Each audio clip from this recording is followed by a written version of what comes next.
Result आता है तो हमें गर्व होता है, पर रिजल्ट आने के बाद जब न्यायालय महोदय स्टे लगा देते हैं ना, तो हम स्टूडेंट की जिंदगी वहीं स्टे हो जाती है और फिर सारा आत्मविश्वास सब 2 दिन में नेस्तनाबूद कर दिया जाता है। इस वक्त हम स्टूडेंट को किसी सिस्टम का हिसाब किताब नहीं, बल्कि हमें अपना रोजगार चाहिए, बस एक नौकरी। क्योंकि जेठ की दोपहरी और पूस की रात हम स्टूडेंट के लिए एक ही है। आग और पानी में कोई फर्क नहीं है, हमें तो दिखता है बस अपना रोजगार। अरे 1 दशक से तैयारी करने वाले उस छात्र की कसक आपको क्या बताए, जिसका आधा उम्र तो साला कंपटीशन की तैयारी करते करते बीत चला, जिसने सिर्फ मार्क टेस्ट के कागज पर ही नहीं बल्कि जीवन के एक हिस्से को भी गोल गोल रंग दिया। अरे आपको नहीं पता होगा कि घड़ी के 2 घंटे आगे और पर्व त्योहार के पीछे सिर्फ एक स्टूडेंट रहता है और कोई नहीं। लेकिन अब सिस्टम की रेखा और हम स्टूडेंट के जीवन की रेखा बिल्कुल समानांतर हो गई है, क्योंकि ना तो सिस्टम नौकरी दे पा रहा है और ना हमें नौकरी मिल पा रही है। आज के जमाने में जब दुनिया फिल्म देख रही होती है ना, तो वहीं एक स्टूडेंट कहीं जमाने से दूर अपने फॉर्म को देख रहा होता है। उसे करंट अफेयर्स के अलावा पता नहीं कि उसकी जिंदगी में क्या चल रहा है। और ये अरब सागर और बंगाल की खाड़ी में जब कोई तूफान आता है ना साहब, तो वो सिर्फ तूफान नहीं बल्कि एक सवाल लेकर आता है, जिसको हम यूं नोट डाउन कर लेते हैं और याद कर लेते हैं। साला कोई एग्जाम में उस तूफान का नाम नहीं पूछते। लेकिन जो हम स्टूडेंट की जिंदगी में तूफान चल रहा है, उसको क्या नाम दे साहब? बताइए ना, क्या लिखें? अम्फान या हुदहुद? कैसे बताएं आपको कि हृदय की तीव्र गति कितनी है? कैसे बताएं आपको कि ये किस किस हिस्से को ज्यादा प्रभावित किया? काश के स्टूडेंट की पीड़ा मापने की कोई उपकरण होते साहब। काश की स्टूडेंटोमीटर होता जो हमारी भावनाओं और संवेदनाओं को किसी रिएक्टर स्केल पर शो कर पाता। पर आज तक स्टूडेंट की पीड़ा मापने का कोई उपकरण बना ही नहीं साहब। इसलिए तो सिर्फ स्टूडेंट ही स्टूडेंट की पीड़ा समझ और कोई नहीं। सरकार ने तो सरकारी कागजों के इश्तिहारों में बहुत कुछ किया है, पर जरा सोचिए कि हम स्टूडेंट के लिए जमीनी स्तर पर क्या किया गया है। छात्रों को रोजगार के बहाने सिर्फ वोट बैंक बना के रख दिया गया है। और वोट के अलावा इन्होंने हमें पूछा ही कब है? अरे साहब, जब हम आपके राजनीति का हिस्सा नहीं है तो आप हम पर राजनीति क्यों करते हैं? अरे आप हमारे लास्ट चांस का भी तो ख्याल कर लिए होते। और ये लास्ट चांस कोई विधानसभा और लोकसभा का चुनाव नहीं है जो हमारे लिए कोई मायने नहीं रखता। आपको नहीं पता कि साल का जब आखिरी महीना दिसंबर चलता है तो हम स्टूडेंट के दिल पर क्या चलता है? जैसे भी समझते हैं ना, जैसे भी कोड देता है अंदर से जब बाबूजी का फोन आता है कि लास्ट महीना है बुबुआ, आगे से अब और सकान नहीं होगा। अरे आपको क्या पता साहब कि कुकर की जब तीसरी सीटी बजती है तो दिल और दिमाग में क्या बजता है?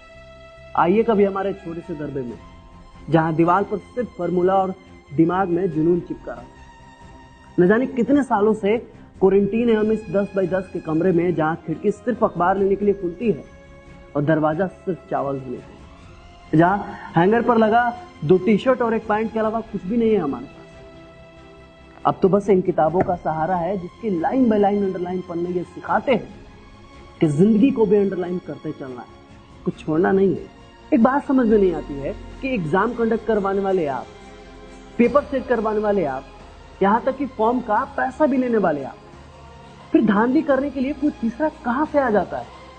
पता नहीं चलता हर भर्ती और एग्जाम में ये गड़बड़ी कैसी होती है और आखिर इस गड़बड़ी का जिम्मेदार कौन है? गेहूं के साथ तो घून पिसाना सुना था साहब, पर कुछ घून के साथ पूरा गेहूं पिसा जा रहा है। पूरा सिस्टम इन्वॉल्व है इसमें। हमें पता है कि कैसे धांधली कराकर भर्ती को चौपट किया जाता है, और ये सब पहले नहीं होता। ये सब तब होता है जब रिजल्ट आता है, जब हम जैसे मेहनती छात्र अपनी सफलता का पूरे गांव मोहल्ले में ढिंढोरा पीट देते हैं। ये तब होता है जब हमें दिन और रात का एहसास होने लगता है। ये तब होता है जब ऐसा लगता है कि बंद कमरों में बंद होकर तपस्या करना सफल हो गया। जब जेठ की दोपहरी की धूप और पूस की रात की शीतलता हमें महसूस होने लगती है, जब आंखों से खुशी के आंसू छलकने लगते हैं। और तभी एक दिन मामला जो है न्यायालय में चला जाता है और हमारी खुशी गम में बदल जाती है। हमारे आंसू पानी बन जाते हैं और हम फिर वहीं के वहीं आ जाते हैं जहां पर हम खड़े थे। मैं पूछता हूं क्यों सिस्टम इतना नपुंसक हो गया है कि छोटी सी धांधली नहीं रोक पा रहा है? मैं पूछता हूं कि सिस्टम कब तक हमारी भावनाओं का मजाक उड़ाते रहेगा? आखिर क्यों हम स्टूडेंट की संवेदनाएं आपके लिए बस एक खेल की तरह है? हमें नहीं पता साहब कि हमारे लिए सबसे बड़ा कौन है, कोरोना या बेरोजगारी, क्योंकि हम स्टूडेंट के लिए दोनों एक ही जैसे। आपको नहीं पता होगा साहब कि एक स्टूडेंट को सर्दी जुकाम फीवर से ज्यादा पेपर की चिंता रहती है। और जिंदगी जब ऐसे चौराहे पर खड़ी हो ना साहब, तो गिलोय आंवला क्या, काढ़ा भी पीना काढ़ा नहीं लगता।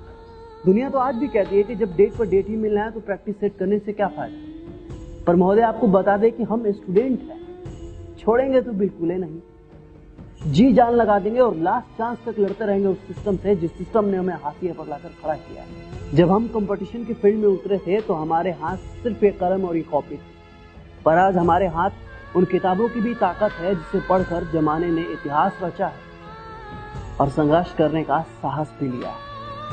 हमें पता है कि इस कोरोना काल ने हम स्टूडेंट को कितना कुरेदा है, भीतर से तोड़ दिया है हमने। पर कोई बात नहीं साहब, हम कलम नहीं छोड़ेंगे, हम लिखेंगे और जीतेंगे भी इस दौड़। ये दौड़ हमारा चलता रहेगा, ये क्रांति हमारी चलती रहेगी साहब। नन्ही चींटी जब दाना लेकर चलती है, चढ़ती दीवारों पर 100 बार फिसलती है।